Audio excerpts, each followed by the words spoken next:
तो आपने अपना वही बताया चैनल का नाम। जो थर्ड है हमारा डिफेक्ट वो क्या है? प्रेसबायोपिया। कौन से वाला है? प्रेसबायोपिया। अब इसमें क्या होता है, इसमें ये ओल्ड एज का डिफेक्ट है basically. Old age eye defect है। इसमें क्या होता है कि एज के साथ सिलियरी मसल्स वीक हो जाते हैं, और सिलियरी मसल्स के वीक होने की वजह से पास की नज़र भी खराब होती है और दूर की नज़र भी खराब हो जाती है, क्योंकि सिलियरी मसल्स ही वीक हो गए हैं। इसलिए दोनों तरह के डिफेक्ट अराइज हो जाते हैं, मायोपिया भी और हाइपरमेट्रोपिया भी, यानी ये कॉम्बिनेशन कह सकते हो आप दोनों का। वैसे ज़्यादातर पास की नज़र खराब होती है, और किसी किसी लोगों में दोनों नज़रें भी खराब हो सकती हैं। ठीक है, तो आप इसमें कह सकते हो कि ये वाला जो डिफेक्ट है ये ओल्ड एज का डिफेक्ट है। ठीक है, तो आप लिखोगे presbyopia. Presbyopia is a defect of vision, is a defect of vision generally occurs in old age people, generally occur in old age people in which a person cannot see objects clearly and distinctly। अब देखो, मैंने कोई specify नहीं किया कि पास की नज़र खराब हुई या दूर की नज़र खराब हुई, मैंने कह दिया कि ऑब्जेक्ट को क्लियरली और डिस्टिंक्टली वो नहीं देख पा रहा। ठीक है, तो बेसिकली होता क्या है कि इसमें दोनों ही नज़रें खराब हो जाती हैं। ज़्यादातर पास की नज़र खराब होती है वैसे, पर कईयों में दोनों नज़रें भी खराब हो जाती हैं, पास की नज़र भी और दूर की नज़र भी। ठीक है ना। तो हम ये भी कह सकते हैं a person suffering from both myopia as well as hypermetropia, a person suffering from both myopia as well as hypermetropia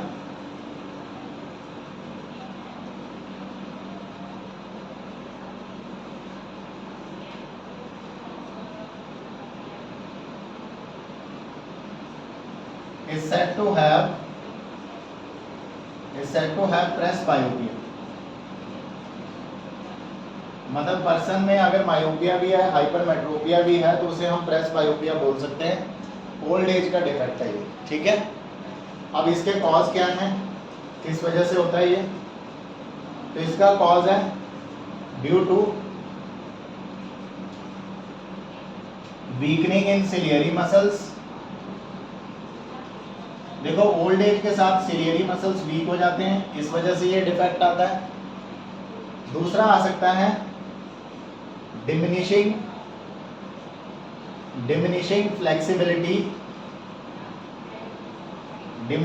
flexibility of eye lens.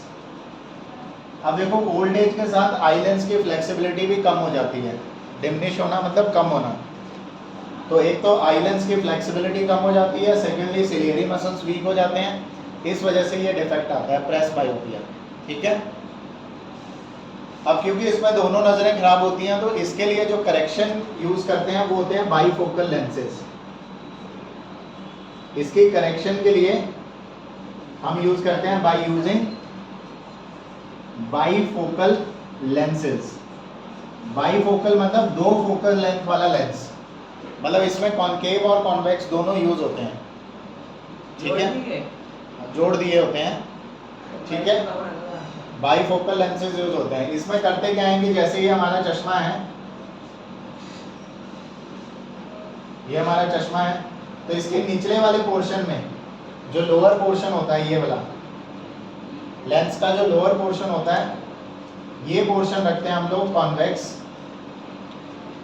ठीक है, और जो अपर वाला पोर्शन होता है उसमें लगा होता है कॉनकेव लेंस। क्या होता है कि दूर की नज़र देखने के लिए जब हम दूर की चीज़ें देखते हैं तो चश्मे के ऊपर वाले हिस्से से देखते हैं, तो वहाँ कॉनकेव लेंस यूज़ होता है। और जब पास की चीज़ें जैसे आप स्टडी कर रहे हैं तो फिर आप चश्मे के लोअर पोर्शन से विजन लेते हो, तो वहाँ कॉन्वेक्स लेंस यूज़ होता है। तो इसको बोलते हैं बाईफोकल लेंसेज। निचला हिस्सा कॉन्वेक्स होता है, ऊपर वाला हिस्सा कॉनकेव होता है। तो राजीव सर यही लेंस पहनते हैं, चलो देख के आते हैं। ठीक है? कोई डाउट है क्या? मतलब ये आगे को कर्व होता है? बेटा आगे को कर्व नहीं होता है, इसका आधा हिस्सा लोअर पोर्शन कॉन्वेक्स होता है, अपर पोर्शन कॉनकेव होता है। इसको ज्वाइन कर देते हैं दोनों लेंस को, देखा मैंने देखा। इसको बोलते हैं बाईफोकल लेंसेज। ये ओल्ड एज का डिफेक्ट है, बुढ़े लोगों में होता है, जैसे कि राजीव सर। सर आगे सर सुन तो नहीं रहे, और मुझे बुढ़ा कह रहा है। ठीक है, ये होता है प्रेस बायोपिया। लिख लो, कॉज याद रखना, करेक्शन याद रखना, ठीक है? फॉर एग्जांपल राजीव सर लिख सकते हैं। नहीं।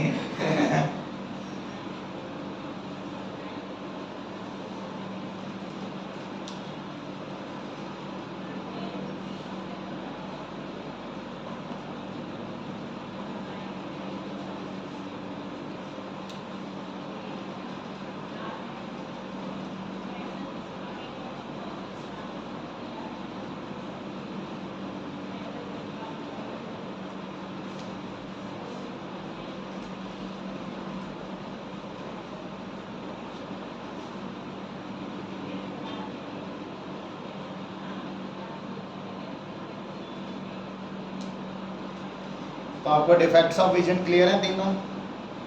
मायोपिया, हाइपरमेट्रोपिया और प्रेस बायोपिया।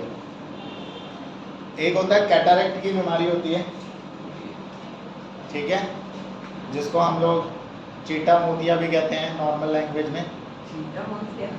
वाइट मतलब आंखों के जो आई लेंस होता है ना, उसके ऊपर एक क्लाउडी सी लेयर फॉर्म हो जाती है। आई लेंस के ऊपर एक क्लाउडी सी ओपेक लेयर फॉर्म हो जाती है, जिसकी वजह से विजन जो है काफ़ी कम हो जाती है। Sometime it is partial loss of vision, sometime it is complete loss of vision, ठीक है?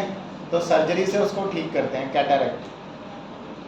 कैटरेक्ट में क्या होता है कि जो हमारा आई लेंस होता है उसके ऊपर एक ओपेक लेयर फॉर्म हो जाती है, ठीक है?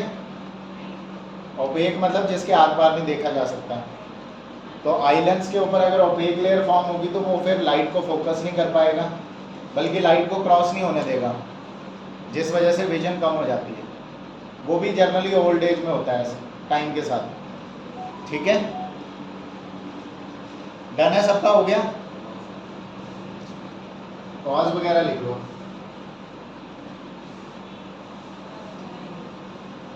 इसके बाद जो हमने नेक्स्ट टॉपिक पढ़ना है that is refraction through prism, glass prism का। तो आपको याद होगा कि अगर लाइट रे रेयर से डेंसर में जाए it will bend toward the normal, अगर डेंसर टू रेयर जाए it will bend away from the normal, ठीक है?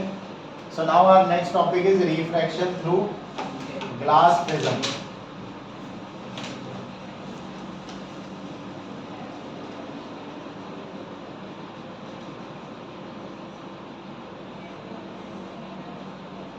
प्रिज्म के थ्रू रिफ्रैक्शन देख लेते हैं। अब बच्चे हमारा जो प्रिज्म होता है वो उसका जो बेस होता है वो ट्रायंगुलर शेप का होता है। तो मान लो ये हमारा प्रिज्म है ए बी सी, इसको हम एंगल ऑफ प्रिज्म बोलते हैं, ठीक है? ये बेस हो गया प्रिज्म का। तो यहाँ से सपोज सोर्स ऑफ लाइट हमने यूज किया एस, यहाँ से एक लाइट रे गई, ये इंसिडेंट लाइट रे है। अच्छा, ये जो सोर्स ऑफ लाइट है, जो लाइट रे वो प्रोड्यूस कर रहा है वो है मोनोक्रोमैटिक, मोनोक्रोमैटिक लाइट रे है ये। अब ये मोनोक्रोमैटिक का क्या मतलब है? मोनोक्रोमैटिक का मतलब होता है बच्चे सिंगल कलर की लाइट, सिंगल वेवलेंथ की लाइट, ठीक है? साइड में लिख लो मोनोक्रोमैटिक में, मोनो का मतलब होता है वन, मोनो का मतलब होता है वन, सिंगल, और क्रोमैटिक का मतलब होता है कलर या wavelength.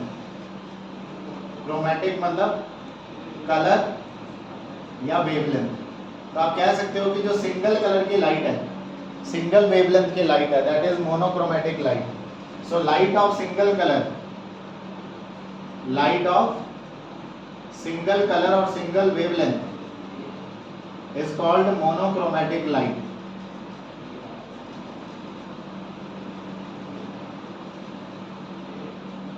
Is called monochromatic light. Single colour की लाइट है, मतलब या तो ये रेड लाइट है या ये ब्लू लाइट है, मतलब ऐसा नहीं है कि व्हाइट लाइट है, क्योंकि व्हाइट लाइट तो 7 लाइट्स का कॉम्बिनेशन होती है, 7 कलर्स का, बट ये सिंगल कलर की लाइट रे है, ठीक है, मोनोक्रोमेटिक। अब जैसे ही ये यहाँ पे आके इंसिडेंट होएगी तो यहाँ पे ए बी हमारा इंटरफेस हो गया, ए बी इंटरफेस हो गया, तो यहाँ पे नॉर्मल ड्रॉ करेंगे इंटरफेस के परपेंडिकुलर, तो ये बन गया हमारा नॉर्मल N1, ठीक है। अब ये रेयरर से डेंसर में जा रही है, क्योंकि आपको पता है कि प्रिज्म के बाहर रेयरर मीडियम है, यहाँ जो मीडियम है वो कौन सा है, रेयरर मीडियम है, और प्रिज्म के अंदर जो मीडियम है ग्लास है, इसलिए मीडियम कैसा है, डेंसर मीडियम है। तो when a light ray is going from rarer to denser it will bend towards the normal. तो ये नॉर्मल की तरफ, इसकी ओरिजिनल डायरेक्शन ये रही, देखो इंसिडेंट रे की ओरिजिनल डायरेक्शन ये रही, लेकिन ये बेंड हो जाएगी टुवर्ड्स द नॉर्मल, तो ये नॉर्मल की तरफ बेंड हो गई, ठीक है। उसके बाद जब ये यहाँ पहुंची तो यहाँ पर एक और इंटरफेस आ गया AC, फिर से मीडियम चेंज हो रहा है, तो ये इस इंटरफेस पे नॉर्मल ड्रॉ करते हैं, तो मान लो ये नॉर्मल है N2। अब लाइट रे जाएगी डेंसर से दोबारा वापस रेयरर में, तो जब लाइट डेंसर टू रेयरर जाती है it will bend away from the normal, तो अब ये नॉर्मल से दूर बेंड करेगी लाइक दिस।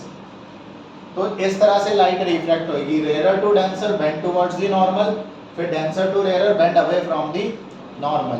तो light ray, incident light ray ये रही, इनको नाम दे दो, ये ऐसा है, मान लो ये पॉइंट P है, ये वाला पॉइंट Q है, और यहाँ पॉइंट R है, ठीक है। तो SP हमारी इंसिडेंट रे हुई, SP क्या हुई, incident ray.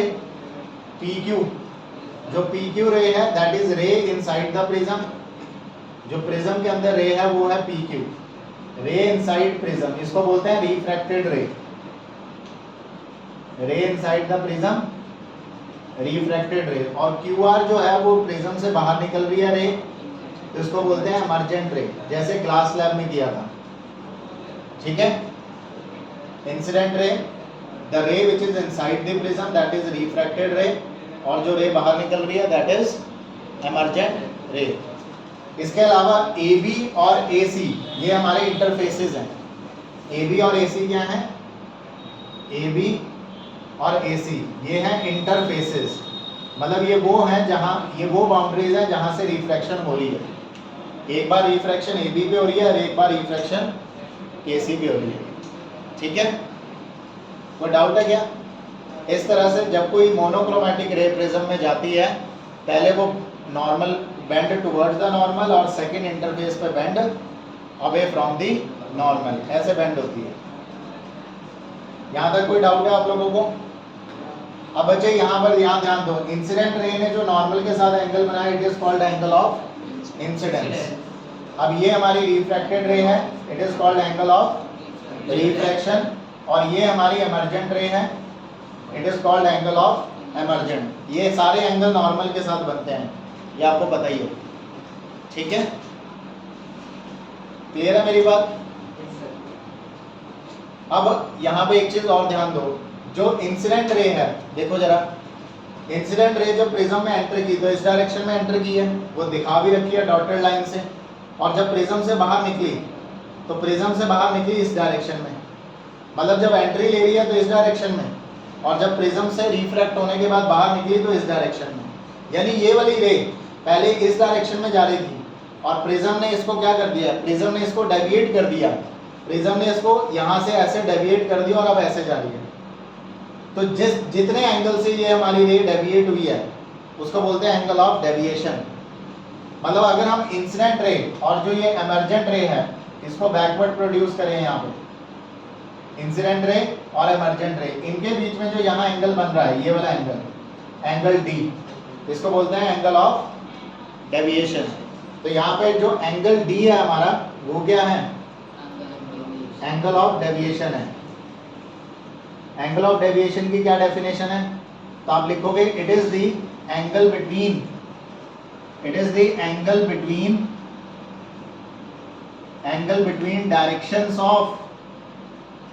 Directions of incident ray and emergent रे, इंसिडेंट रे एंड एमर्जेंट रे, इंसिडेंट और एमर्जेंट रे के डायरेक्शन के बीच का एंगल है, एंगल ऑफ डेविएशन। जैसे ग्लास लैब क्या करता था, लेटरल शिफ्ट प्रोड्यूस करता था रे में, याद है ना, वो रे को एक साइड को शिफ्ट कर देता था। लेकिन जो प्रिज्म है वो रे को डेविएट कर देती है इस एंगल से। जब रे एंटर करती है तो वहां से एंगल डी से, डेविएशन एंगल से रे को ऐसे डेविएट करके बाहर भेजता है। और प्रिज्म में ये डेविएशन आ क्यों रही है, this deviation is because of, आगे भी लिख लो, ये डेविएशन क्यों आ रही है प्रिज्म में, this deviation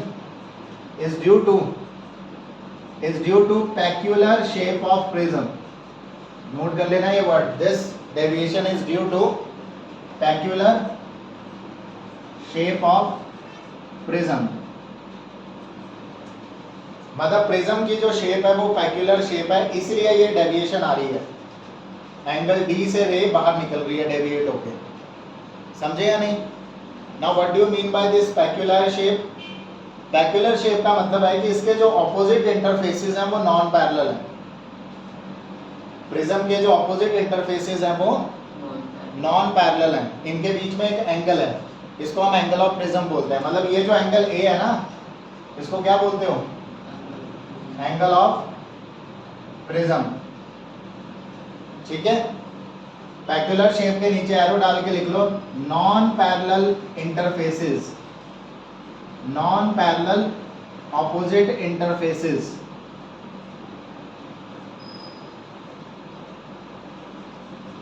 non parallel opposite interfaces, ठीक है, इस वजह से ऐसा हो रहा है। तो अगर ग्लास स्लैब में डेविएशन क्यों नहीं हो रही, क्योंकि उसके जो ऑपोजिट इंटरफेसेस थे वो पैरेलल थे। लेकिन प्रिज्म में डेविएशन इसलिए हो रही है क्योंकि इसके ऑपोजिट इंटरफेसेस पैरेलल नहीं है, पैक्युलर शेप है, इस वजह से ये डेविएशन आती है। एनी डाउट, ये छोटी छोटी बातें एमसीक्यूज में पूछी जा सकती हैं, इसलिए मैं लिखवाता हूँ। So this is refraction through glass prism. Any doubt, मैं फिर से बता देता हूँ, मोनोक्रोमेटिक लाइट रे सिंगल कलर की है लाइट, फर्स्ट इंटरफेस पे आती है, रेयर टू डेंसर जा रही है, बेंड टुवर्ड द नॉर्मल। फिर सेकंड इंटरफेस पे आती है, डेंसर टू रेयर जा रही है, bend away from the normal. इसलिए पाथ ये हो गया रे का। अगर मैं इंसिडेंट रे और एमर्जेंट रे की डायरेक्शंस के बीच का एंगल लूं, that is called angle of deviation. और एंगल ऑफ डेविएशन प्रिज्म की पैक्युलर शेप की वजह से होता है, ठीक है।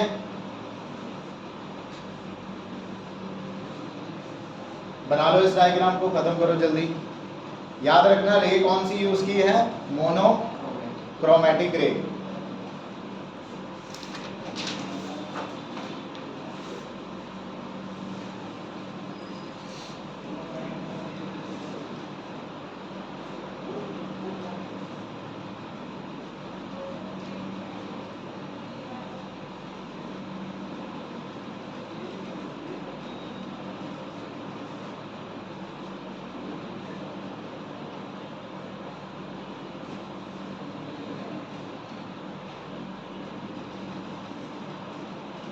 अभी की ये वीडियो आपके लिए बन रही है, नोट करते रहना।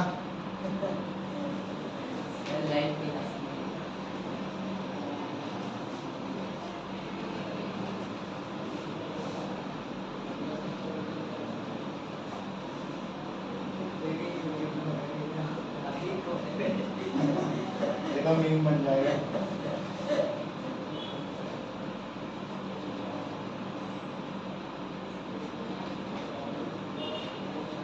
अभी अभी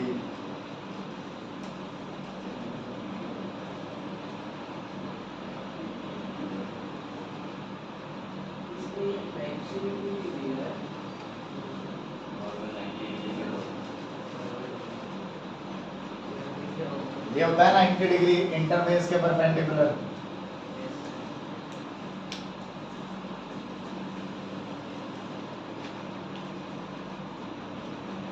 डायग्राम तो बन गया होगा सबका।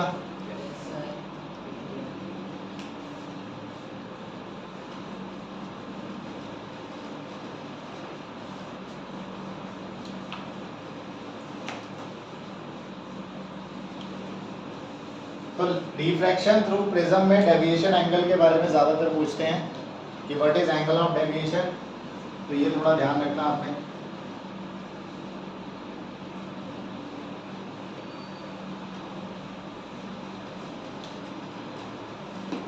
नेक्स्ट आता है dispersion of light.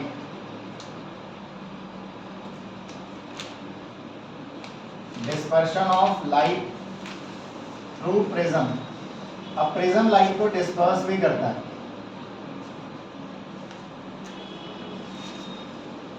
Dispersion of light through prism, ये हो गया सबका नीचे वाला भी। डिस्पर्शन का मतलब है स्प्लिट होना लाइट का।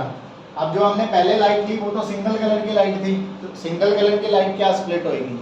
बट अगर मैं वाइट लाइट लूँ तो उसके अंदर 7 कलर्स होते हैं, विप ग्योर होता है पूरा, वायलेट इंडिगो वाला, सारे कलर होते हैं, रेनबो वाले। वाइट लाइट में होता था सारे लाइट। हाँ, तो वो वाइट लाइट जो है वो स्प्लिट हो जाएगी 7 कलर्स की लाइट्स में, उसी को डिस्पर्शन बोलते हैं। समझे कि नहीं? तो डिस्पर्शन का मतलब क्या है? Splitting of white light, splitting of white light into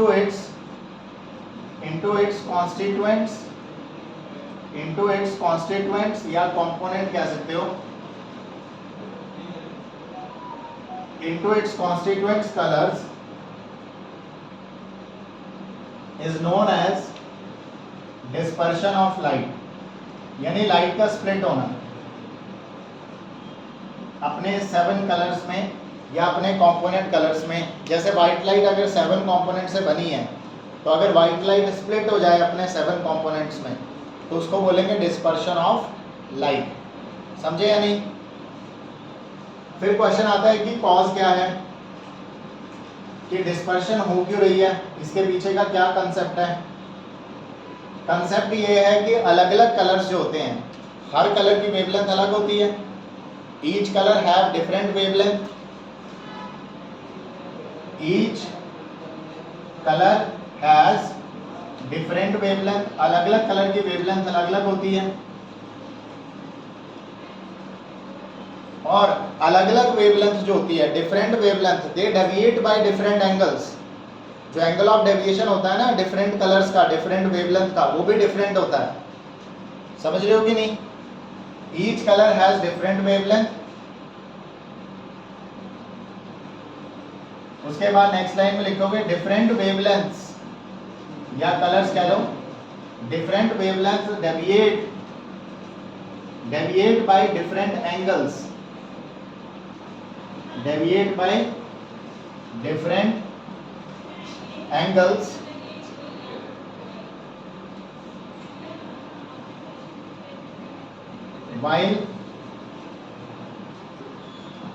while changing its medium। तो जब ये वेवलेंथ अलग अलग एंगल से डेविएट होती है, जब ये मीडियम चेंज करते हैं। जैसे समझ आ रही है मेरी बात? जिनकी वेवलेंथ कम होती है, शॉर्टर वेवलेंथ, ठीक है, आगे कंटिन्यू रखो फुल स्टॉप के बाद। Shorter wavelength deviates the most. सबसे ज्यादा जो है डेविएट कौन करता है? जिसकी वेवलेंथ कम होती है। Shorter wavelength deviates the most. Example लिख लो, वायलेट। वायलेट कलर जो होता है उसकी वेवलेंथ सबसे कम होती है, इसलिए वो सबसे ज्यादा क्या करता है? डेविएट करता है। उसके बाद नेक्स्ट लाइन में लिखोगे longer wavelength deviates the least. Longer wavelength deviates the least. और सबसे कम कौन डेविएट करता है? जिनकी वेवलेंथ ज्यादा होती है। जैसे कि बच्चे एग्जांपल है रेड, मतलब रेड कलर की डेविएशन सबसे कम होगी। रेड कलर सबसे कम डेविएट होगा क्योंकि रेड कलर की वेवलेंथ सबसे ज़्यादा है, और वॉयलेट कलर सबसे ज़्यादा डेविएट होगा क्योंकि उसकी वेवलेंथ सबसे कम है। तो अलग अलग कलर्स हैं, उनकी अलग अलग वेवलेंथ है, और अलग अलग वेवलेंथ अलग अलग एंगल से डेविएट होते हैं, और इसी वजह से डिस्पर्शन होती है। अब जब व्हाइट लाइट जाएगी वो सारे कलर्स एक डायरेक्शन में जा रहे हैं। अब जैसे ही प्रिज्म में एंटर किया, जैसे ही मीडियम बदलने की बारी आई, अब वो अलग अलग एंगल से डेविएट होंगे। जैसे रेड कलर सबसे कम डेविएट होगा तो वो हल्का सा डेविएट होगा, और ब्लू कलर ज़्यादा डेविएट होगा तो वो स्प्लिट हो जाएंगे ना फिर कलर्स। अब मान लो एक कलर ज़्यादा बेंड हो रहा है और एक कलर कम बेंड हो रहा है, तो कलर्स तो खुल जाएंगे फिर सारे।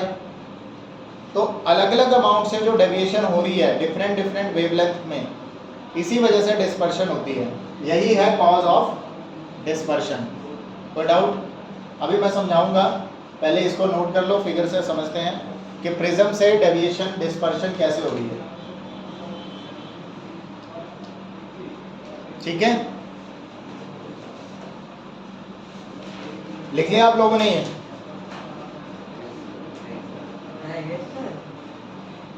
बस करो इसको बंद, अगर इम्पोर्टेंट नहीं है तो।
वही अभी तक आप बस पहली टाइप में पहुंचे हो।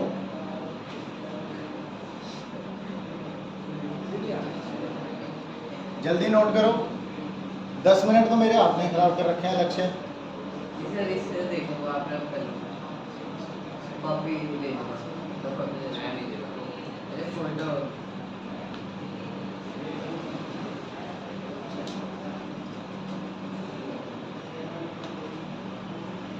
अब एक नोट कर रहा है ना?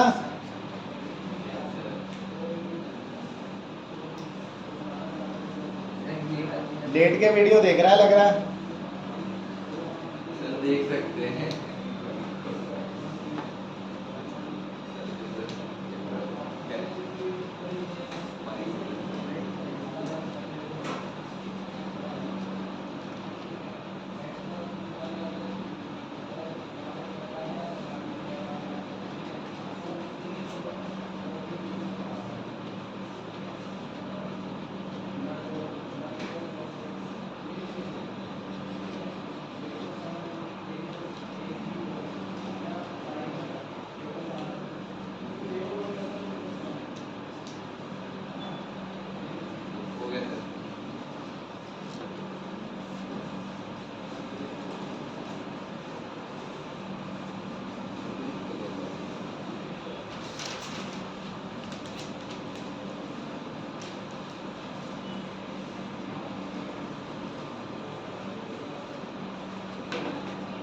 नाउ ये हमारा हो गया प्रिज्म का ट्रायंगुलर बेस ABC। इस बार हम जो लाइट भेज रहे हैं वो मोनोक्रोमेटिक नहीं है, बल्कि वो वाइट लाइट है, सिंगल कलर की लाइट नहीं है। वो कैसी लाइट है? White light. अब व्हाइट लाइट में 7 कलर्स होते हैं। अब जैसे ही ये व्हाइट 7 कलर्स यहाँ पहुंचेंगे इंटरफेस पे, तो रेड कलर सबसे कम बेंड होगा। रेड कलर बेंड होगा सबसे कम, ये रेड कलर है जो सबसे कम बेंड होगा। और सबसे ज्यादा जो डेविएशन आएगी वो किस में आएगी? वायलेट कलर में। अब क्योंकि यहाँ सातों कलर एक साथ जा रहे हैं, मीडियम चेंज करने में क्या हुआ? डिफरेंट वेवलेंथ की वजह से अलग अलग एंगल से डेविएशन हो रही है। रेड कलर कम बेंड हो रहा है, वायलेट कलर ज्यादा बेंड हो रहा है, इसलिए स्प्लिट होगी लाइट। समझे या नहीं? बस इसी को बोलते हैं डिस्पर्शन ऑफ लाइट, कि व्हाइट लाइट का स्प्लिट होना अपने कॉन्स्टिट्यूएंट कलर्स में, 7 कलर्स में। बीच में और भी कलर्स हैं जैसे violet, indigo, blue, green, yellow, orange, red. तो मैंने फर्स्ट एंड लास्ट कलर दिखाया जो सबसे कम बेंड हो रहा है और जो सबसे ज्यादा बेंड हो रहा है। समझ गए? इसके बाद ये रेड कलर यहाँ से फर्दर बेंड होगा ऐसे, और ये वायलेट कलर फर्दर बेंड होगा ऐसे। ये हो गया रेड कलर और ये हो गया वायलेट कलर। अब जब आप स्क्रीन के ऊपर इस पैटर्न को ऑब्टेन करोगे, ये हमारी स्क्रीन है, जब आप स्क्रीन के ऊपर इस पैटर्न को ऑब्जर्व करोगे तो यहाँ पे आपको 7 कलर्स का एक बैंड दिखाई देगा स्क्रीन के ऊपर। ये वायलेट लाइट यहाँ पहुंचेगी, रेड लाइट यहाँ पहुंचेगी, और बाकी बीच की लाइट्स अपनी बेंड कर करके यहाँ पहुंचेंगी। तो स्क्रीन के ऊपर आपको रेनबो जैसा एक बैंड दिखाई देगा 7 कलर्स का। ठीक है? जो बैंड बनता है that is called spectrum, band of 7 colours. तो यहाँ पर आपको क्या ऑब्जर्व होगा? Band of 7 colours is known as spectrum of white light. तो वो व्हाइट लाइट का स्पेक्ट्रम होगा जो कि हमने ऑन स्क्रीन देखा। समझे या नहीं? तो क्या फर्क था पिछले डायग्राम में और इस डायग्राम में? यहाँ पर मोनोक्रोमेटिक लाइट थी बट अभी व्हाइट लाइट है। मोनोक्रोमेटिक लाइट की रिफ्लेक्शन आप पढ़ चुके हो। अगर आप एंगल ऑफ डेविएशन देखो, नाउ सी, अगर मैं इसको थोड़ा आगे एक्सटेंड करूं, ये हमारी इंसिडेंट रे है और ये रेड वाली रे है, तो बच्चे ये एंगल बन रहा है deviation angle of red. Red का डेविएशन एंगल इतना बन रहा है। और अगर मैं वायलेट लाइट को पीछे प्रोड्यूस करूं तो यहाँ पर डेविएशन एंगल ये बन रहा है वायलेट का। देख रहे हो आप? यानी रेड कलर का डेविएशन एंगल कम है जबकि वायलेट कलर का डेविएशन एंगल ज्यादा है। कारण क्या है इसका? रेड कलर की वेवलेंथ ज्यादा होती है और वायलेट कलर की वेवलेंथ कम होती है। जितनी कम वेवलेंथ उतनी ज्यादा डेविएशन। समझे? और यही कॉज बनता है डिस्पर्शन ऑफ लाइट का। Any doubt? वेवलेंथ कम होती तो डेविएशन ज्यादा होगी। Shorter wavelength deviates the most and longer wavelength deviates the least. ये जो मैंने पीछे लिखवाया था। आप ये डेविएशन एंगल बनाओ या ना बनाओ, इससे कोई फर्क नहीं पड़ता। ठीक है? ये मैंने सिर्फ आपको एक बार दिखाने के लिए बनाया। तो बेसिकली ये है हमारे पास ऐसे, ये रेड कलर है, बाकी ये वाइट। ठीक है? समझ आ गया? क्वेश्चन ये भी आता है कि क्या होगा अगर आप व्हाइट लाइट की जगह मोनोक्रोमेटिक लाइट यूज करो? तो बोलोगे डिस्पर्शन नहीं होगी, सिंपल रिफ्रैक्शन होगी।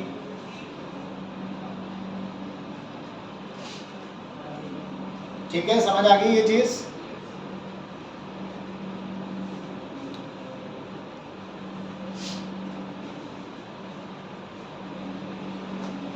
अब नेचर में भी जब रेनबो फॉर्मेशन होती है तो यही फिजिक्स का यही कंसेप्ट है। डिस्पर्शन ऑफ लाइट की वजह से नेचुरल स्पेक्ट्रम बनता है स्काई में, रेनबो।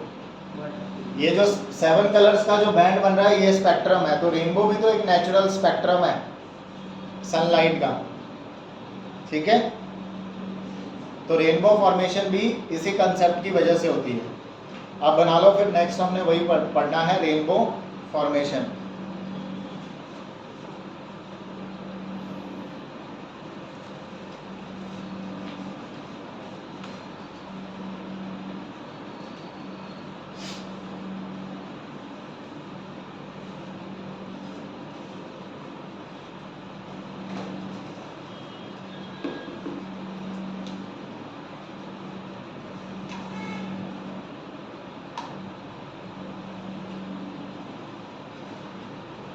आ रहा है नैतिक समझ?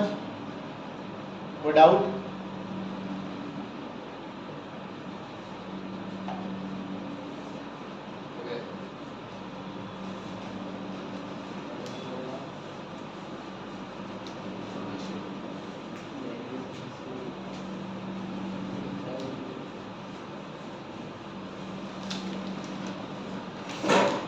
नेक्स्ट आता है rainbow formation.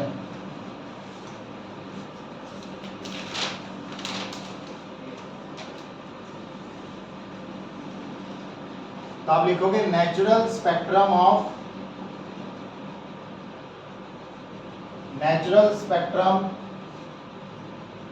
formed in the sky, natural spectrum formed in the sky due to dispersion of white sunlight,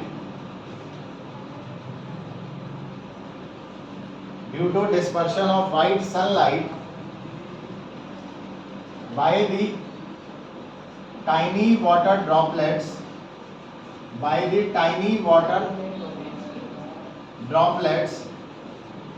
after a rain shower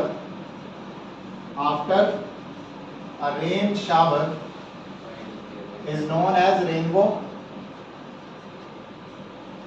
मतलब जो स्काई में नेचुरल स्पेक्ट्रम बनता है सनलाइट की डिस्पर्शन की वजह से, सनलाइट भी वाइट होती है तो वो जब डिस्पर्स होती है तो ये 7 कलर्स का बैंड बनता है स्काई में, उसी को रेनबो बोलते हैं।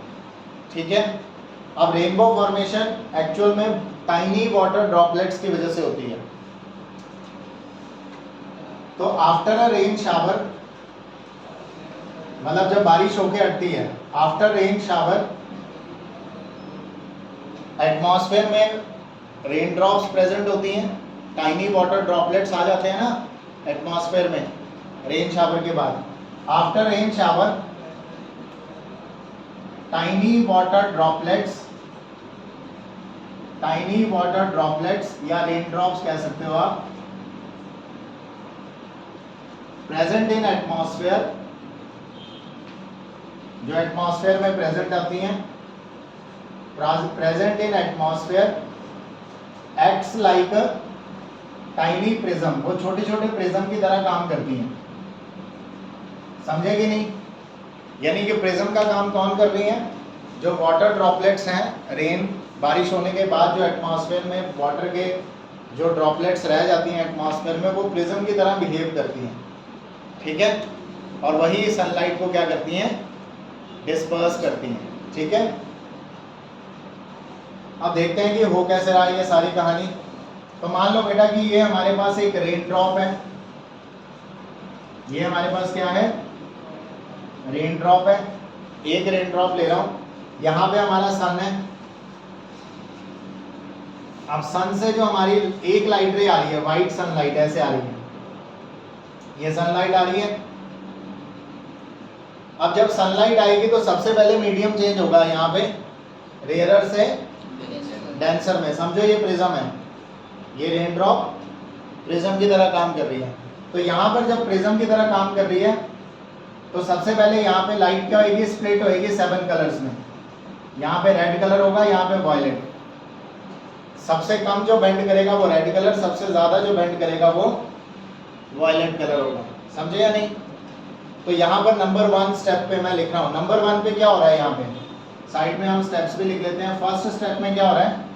एक तो लाइट रिफ्रैक्ट हो रही है, मीडियम चेंज हो रहा है तो लाइट की रिफ्रैक्शन तो हो ही रही है। सेकेंडली लाइट डिस्पर्स भी हो रही है। क्या हो रहा है? रिफ्रैक्शन भी हो रही है और डिस्पर्शन भी हो रही है लाइट की। तो स्टेप नंबर 1 पे हो रहा है refraction and dispersion of white sunlight. तो सनलाइट की रिफ्रैक्शन हो रही है पहले तो, समझे यहाँ पे? उसके बाद अब क्या होगा? एक नया कंसेप्ट यहाँ पे आएगा कि ये जो लाइट रेज हैं, अब ये डायरेक्ट बाहर नहीं निकलेंगी, लाइट का कुछ पोर्शन बाहर निकल जाएगा, कोई प्रॉब्लम नहीं है। Some percentage of light it will refract and go out of this rain drop prism से बाहर निकल जाएगी, लाइट जो है कुछ परसेंटेज ऑफ लाइट, और कुछ percentage of light reflect back हो जाएगी। तो जो बाहर निकल गई हमें उससे मतलब नहीं है, जो रिफ्लेक्ट होकर वापस आ रही है उससे मतलब है। यानी अब ये रेड कलर की लाइट क्या करेगी, ये ऐसे रिफ्लेक्ट हो जाएगी। दिख रहा है आपको क्लियरली? हाँ,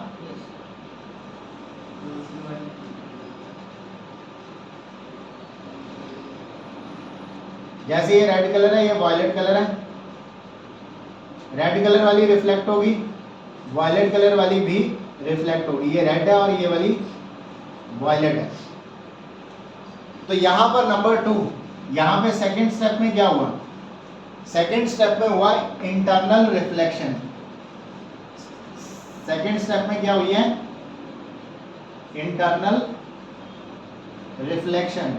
वेरी इंपॉर्टेंट, सेकंड स्टेप के ऊपर स्टार लगा लो क्योंकि एमसीक्यू में आता है। मतलब लाइट पहले रिफ्रैक्ट होती है, डिस्पर्स होती है, और यहां पर आके लाइट फिर इंटरनली रिफ्लेक्ट होती है। यहां रिफ्रैक्शन नहीं हो रही, यहां पे रिफ्लेक्शन हो रही है। तो लाइट इंटरनली रिफ्लेक्ट कर जाती है, समझे या नहीं? कोई डाउट? उसके बाद अब लाइट दोबारा से रिफ्रैक्ट होगी। अब जब लाइट अब बाहर निकलेगी डेंसर से रेयरर में, तो it will bend away from the normal, it will bend away from the normal. तो ये हो गया रेड और ये हो गया वायलेट। तो यहाँ पे थर्ड स्टेप पे क्या हो रहा है,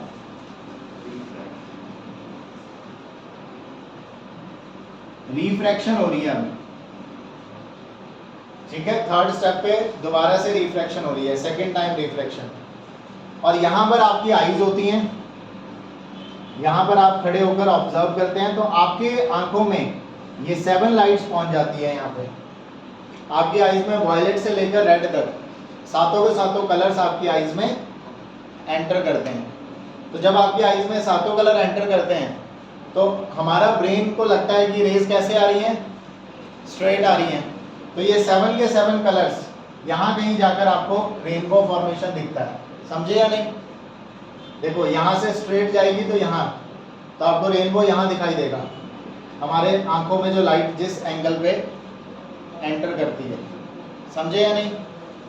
तो जो वाइट कलर की सनलाइट थी वो पहले डिस्पर्स हुई, रिफ्रैक्ट भी हुई, फिर इंटरनली रिफ्लेक्ट हुई, इंटरनल रिफ्लेक्शन के बाद दोबारा से रिफ्रैक्ट हुई, तब हमारी आईज में पहुंची और फिर हमें रेनबो दिखाई देता है। तो ये डिस्पर्शन की वजह से ही हो रहा है। तो ये 3 स्टेप्स हैं, आपको ध्यान रखने हैं। क्लियर है कि नहीं? कई बार एमसीक्यू में डायरेक्ट पूछते हैं 3 स्टेप्स, ऑर्डर चेंज कर देते हैं, इंटरनल रिफ्लेक्शन आगे कर देते हैं, कभी पीछे कर देते हैं, ऊपर नीचे, बट इस ऑर्डर में हो रहा है सब कुछ, समझे या नहीं? और अगर आपको रेनबो को ऑब्जर्व करना है तो रेनबो को ऑब्जर्व करने के लिए सन आपके पीछे होना चाहिए, सन जो है आपके पीछे होना चाहिए, क्योंकि सन पीछे होगा, आप बीच में होंगे और रेनबो यहाँ बनेगा, दिखेगा यहाँ, समझे कि नहीं? तो आप अगर यहाँ खड़े हैं तो सन आपके पीछे होगा, रेनबो आपको आगे दिखाई देगा। अगर आप सन की डायरेक्शन में देखोगे तो रेनबो नहीं दिखाई देगा, आपको सन के ऑपोजिट डायरेक्शन में रेनबो फॉर्म होगा, समझे या नहीं? क्लियर है? So this is how rainbow is formed in the sky naturally. इसके लिए टाइनी जो रेन ड्रॉप्स हैं वो प्रिज्म का काम करती हैं। बाकी बच्चे आपने रीड कर लेना अच्छे से बुक से, मैं सिर्फ आपको कंसेप्ट समझा दिया है, बाकी ऑल्सो रीड फ्रॉम बुक, ये टॉपिक आप बुक से भी पढ़ लेंगे। फॉर्मेशन ऑफ रेनबो ऐसा जैसे ड्रॉप के साथ होता है। हाँ, ये सिंगल ड्रॉप की बात की है मैंने। ऐसे ही जितनी भी वाटर ड्रॉपलेट्स हैं वो हर वाटर ड्रॉपलेट यही सेम काम कर रहे हैं, इसलिए हमें इतना बड़ा पैटर्न दिखता है स्पेक्ट्रम का। ये हमेशा ऐसे ही होता है कि हमेशा सेकंड पार्ट में रिफ्लेक्ट करेगा। हाँ, ऐसा नहीं कि कभी सीधा स्ट्रेट ही रहता है। कई बार 2 बार इंटरनल रिफ्लेक्शन भी हो जाती है, जैसे फर्स्ट टाइम इंटरनल रिफ्लेक्शन हुई, फिर दोबारा इंटरनल रिफ्लेक्शन हुई, फिर जाकर आइज में एंटर की, तो तब डबल रेनबो दिखता है, एक रेनबो के ऊपर एक और रेनबो पीछे, क्योंकि हाँ ऐसा पॉसिबल है कि सेकंड पार्ट होएगा। नहीं, ऐसा नहीं है, विदाउट इंटरनल रिफ्लेक्शन रेनबो नहीं फॉर्म होगा। मतलब एक बार तो कम से कम इंटरनल रिफ्लेक्शन होनी ही चाहिए, अगर 2 बार होगी तो 2 रेनबो दिखेंगे आपको। 3 बार भी दिखे। हाँ, 3 बार भी हो सकता है, बट हमें एक बेसिक कंसेप्ट पढ़ना है अपने सिलेबस के अकॉर्डिंगली कि आप ये 3 स्टेप फॉलो करें, ठीक है? कोई डाउट? आ गया इतना समझ? So this is formation of rainbow. जब 2 बार देखेगा तो रिफ्लेक्शन जो है वो थर्ड वाला जो स्टेप है वो भी 2 टाइम में होएगा। जो सेकंड स्टेप के बाद एक बार इंटरनली रिफ्लेक्ट हुई, यहाँ से फिर इंटरनली रिफ्लेक्ट होगी लाइट रे, फिर इंटरनली रिफ्लेक्ट होकर फिर आपकी आईज में पहुंचेगी यहाँ, ठीक है? तो ऐसा बड़ा रेयर होता है क्योंकि उसके लिए आपकी पोजीशन, आपकी आई की पोजीशन भी अप्रोप्रिएट होनी चाहिए कि फर्स्ट टाइम जो लाइट इंटरनली रिफ्लेक्ट हुई वो भी आपकी आईज में पहुंचे और सेकंड टाइम जो लाइट इंटरनली रिफ्लेक्ट हुई वो भी आपकी आईज में पहुंचे, तब आपको दोनों रेनबोज दिखाई देंगे one after the other. Rare cases में ऐसा होता है, अदरवाइज सिंगल ही रेनबो दिखता है। क्योंकि यहाँ पर क्या होता है, आपकी लोकेशन का बड़ा फर्क पड़ता है। जैसे कि मैंने आपको बताया कि सन आपके पीछे होना चाहिए, रेनबो आपकी आंखों के सामने होगा, मतलब आप बीच में होंगे। बुक में लिखा जाता है कि रेनबो जो है it should be formed opposite to the sun, मतलब सन पीछे है तो उसका ऑपोजिट रेनबो सामने बनेगा और आप बीच में खड़े होकर देख रहे हैं। समझ गए? ये 3 स्टेप फॉलो होते हैं। चलो आज के लिए इतना ही करते हैं, अच्छे से सारा रीड कर लेना अभी, ठीक है? जितना पढ़ाया अभी तक। देखेगा देखेगा तो ये